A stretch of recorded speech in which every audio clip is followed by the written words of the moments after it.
সময় যত ঘনিয়ে আসছে তুফান সিনেমার বিরুদ্ধে অভিযোগের পাল্লা ক্রমান্বয়ে তত ভারী হচ্ছে। আলোচনার চেয়ে বেশি সমালোচনা ঘাড়ে নিয়ে এগোচ্ছে সাকিব খান অভিনীত সিনেমাটি।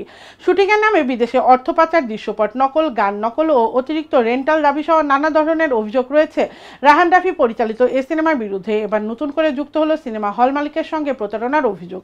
এমনিতেই সিনেমা হল মালিকদের এক ধরনের জিম্মি করে অতিরিক্ত রেন্টাল দাবি করার অভিযোগ বেশ কয়েকদিন ধরে চাউর আছে। এবার বগুড়ার ধুনটে অবস্থিত ঝংকার সিনেমা হলের মালিক ঈশা খান গুরুতর অভিযোগ তুললেন প্রযোজনা প্রতিষ্ঠান আলফা আইয়ের বিরুদ্ধে। তুফান সিনেমা নিয়ে তার সঙ্গে প্রতারণা করা হয়েছে এমনটাই দাবি করেছেন তিনি। তার অভিযোগ, সিনেমা নিতে ঢাকায় এসে লাঞ্ছিত হন হল মালিক ঈশা খান ও তার মেয়ে ঈশিতা ইমু।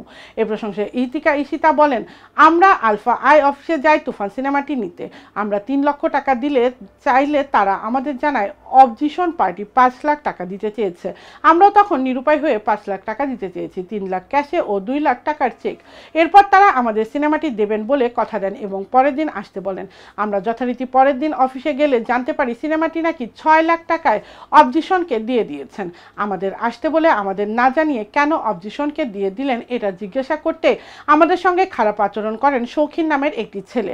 তারপর আমরা প্রতিবাদ করায় ভেতর থেকে প্রযোজক শাহরিয়ার শাকিল এসে আমাদের এক ধরনের ধাক্কা দিয়ে বের করে দেওয়ার মতোই আচরণ করেন।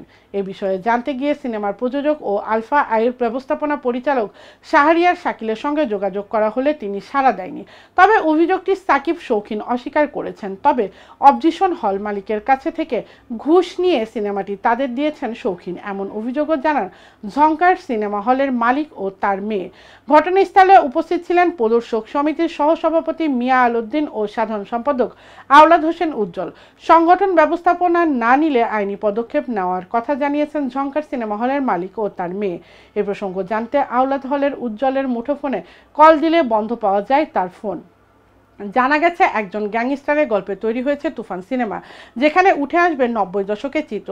সে সময়ে এক নামকরা গ্যাংস্টারের কাহিনী নিয়েই এগিয়ে যাবে সিনেমাটির গল্প। যৌথ প্রযোজনায় তুফান এ যুক্ত আছে দেশের চরকি ও আলফায়। ভারত থেকে SVF সাকিব খান ছাড়াও এ সিনেমায় আরও অভিনয় করেছেন অভিনেতা চঞ্চল চৌধুরী, মাসুমা রহমান নাবিলা, কলকাতার মিমি চক্রবর্তী সহ আরও অনেকেই।